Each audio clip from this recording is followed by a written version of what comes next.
তো ভিউয়ার্স আবারও চলে আসলাম তোমাদের মাঝে বাছাই করা প্রশ্ন উত্তর নিয়ে হাজির হয়েছে। যে সকল প্রার্থীরা WP, KP, RPF, SSC, WPSC, গ্রাম পঞ্চায়েত এই সমস্ত পরীক্ষার জন্য প্রিপারেশন নিচ্ছেন, এক কথায় বলা যেতে পারে অল কম্পিটিটিভের জন্য প্রিপারেশন নিচ্ছেন, তাদের ক্ষেত্রে আজকের এই ভিডিওটি ভেরি মোস্ট ইম্পর্টেন্ট হতে চলেছে। তাই ভিডিওটি স্কিপ না করে সম্পূর্ণটি দেখার জন্য অনুরোধ রইল। তার আগে বলবো, যে সকল ভিউয়ার্স এখনও পর্যন্ত আমার এই চ্যানেলটি সাবস্ক্রাইব করেনি তাদেরকে বলো প্লিজ অতি দ্রুত সাবস্ক্রাইব করে দিয়ে আমাদের পাশে থাকুন এবং বন্ধুদের মাঝে শেয়ার করে দিন। চলুন আজকের প্রথম প্রশ্ন জেনে নেওয়া যাক। আজকের প্রথম প্রশ্ন হলো আয়তন ও জনসংখ্যা অনুযায়ী ভারতের ক্ষুদ্রতম রাজ্যগুলো কি কি? ভেরি মোস্ট ইম্পর্টেন্ট প্রশ্ন। গোয়া ও সিকিম, সিকিম ও গোয়া, গোয়া ও মিজোরাম, গোয়া ও অরুণাচল প্রদেশ। 1 নম্বর প্রশ্নের ক্ষেত্রে কিন্তু সঠিক উত্তর হয়ে যাবে option A is the right answer, Goa ও সিকিম। প্রশ্নটা কিন্তু এখানে একটু ঘুরিয়ে করেছে। এখানে বলা হয়েছে আয়তন ও জনসংখ্যা অনুযায়ী ভারতের ক্ষুদ্রতম রাজ্যগুলো কি? গোয়া হচ্ছে আয়তনের দিক থেকে সবচেয়ে ক্ষুদ্রতম এবং জনসংখ্যার দিক থেকে কিন্তু ক্ষুদ্রতম সিকিম, মনে রাখবেন।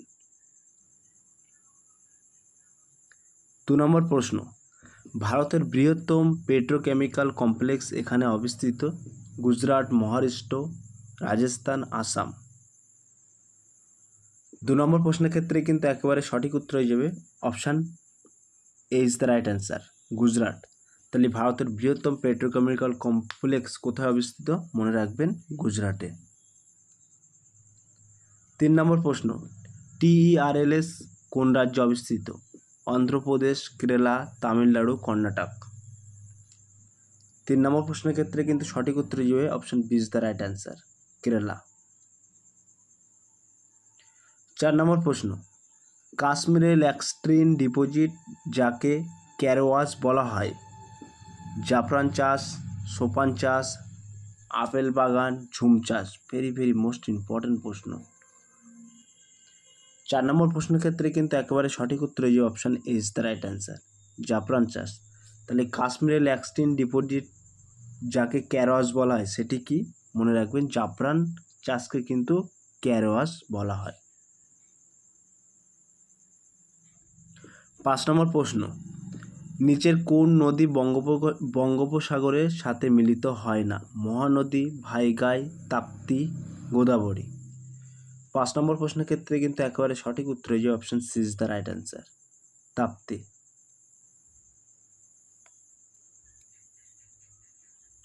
7 নম্বর প্রশ্ন, এখানে বলা হয়েছে নিচের মানচিত্রটি বিবেচনা করুন।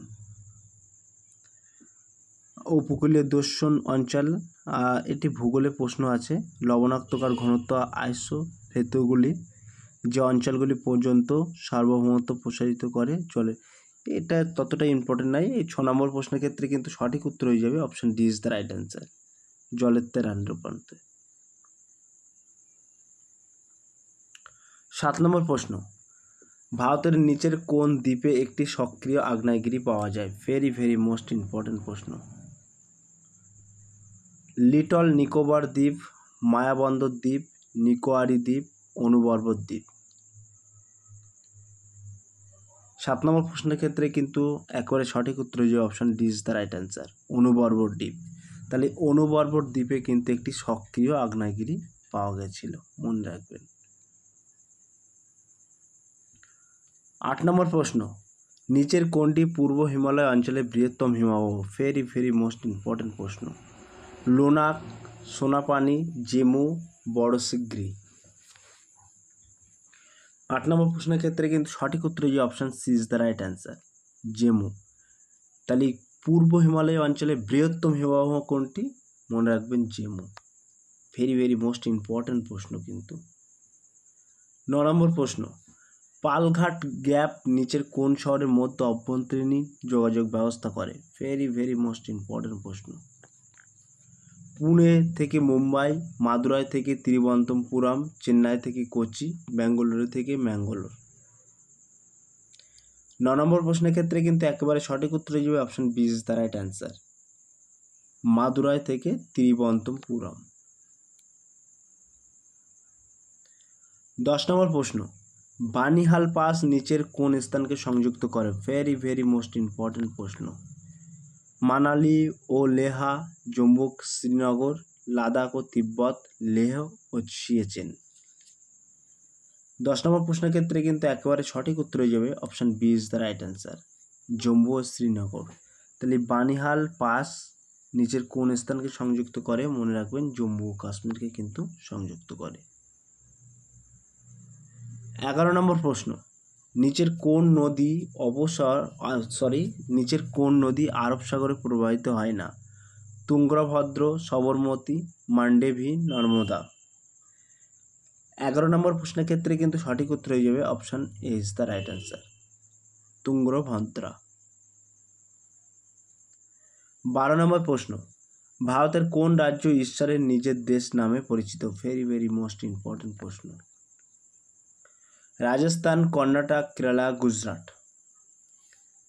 12 নম্বর প্রশ্নের ক্ষেত্রে কিন্তু একেবারে সঠিক উত্তর হয়ে যাবে option C is the right answer, Kerala.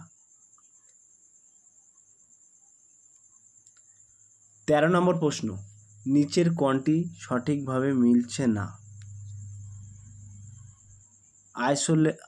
আইসোপ্লেথ সমান উচ্চতার জায়গাগুলি যুক্ত করে এমন একটি রেখা। খদ্দাক বলা হয়েছে আইসোবার সমান চাপের জায়গাগুলিতে যুক্ত করে একটি রেখা। সিদ্ধাক বলা হয়েছে আইসোহেড সমান বৃষ্টিপাতের জায়গাগুলিকে যুক্ত করা একটি ভূগোলের প্রশ্ন আছে, একটি রেখা। আর ডিদ্দাক এটা ততটা ইম্পর্টেন্ট না, এটা স্কিপ করে দেন। 14 নম্বর প্রশ্ন, কাচের রন নিচের কোনটির দ্বারা ক্যাথিওয়ার উপদ্বীপ থেকে পৃথক হয়েছে? ভেরি ভেরি মোস্ট ইম্পর্টেন্ট প্রশ্ন। 11 ডিগ্রি চ্যানেল, কাচ উপসাগর, খাম্বাত উপসাগর, উপরি কোনোটি নেয়। 14 নম্বর প্রশ্নের ক্ষেত্রে কিন্তু সঠিক উত্তর যে option B is the right answer, Kutch উপসাগর। তাহলে কাচের রন নিচের কোনটি দ্বারা ক্যাথিও আর উপদ্বীপ থেকে পৃথক হয়েছে? মনে রাখবেন ক্যাচ উপসাগর থেকে পৃথক হয়েছে। 15 নম্বর প্রশ্ন অর্থাৎ আজকের লাস্ট প্রশ্ন, হিমালয়ের নিচে কোন অংশটি কালী ও তিস্তা নদীর মধ্যবর্তী মধ্য অবস্থিত? কুমাউন হিমালয়, হিমাদ্রি হিমালয়, হিমাচল হিমালয়, মধ্য হিমালয়। সো প্রিয় ভিউয়ার্স, এটি তোমাদের জন্য হোমওয়ার্ক থাকলো। তোমরা সঠিক উত্তরটি বেছে নিয়ে কমেন্ট সেকশন মাধ্যমে কমেন্ট করে জানিয়ে দিও। সো প্রিয় ভিউয়ার্স, এই ছিল আজকের টপিক ভিডিওটি। যদি ভিডিওটি ভালো লেগে থাকে প্লিজ লাইক, কমেন্ট এবং শেয়ার করে দিন বন্ধুদের মাঝে। ফিরে আসছে আগামী দিনে তোমাদের জন্য নতুন একটি টপিক ভিডিও নিয়ে।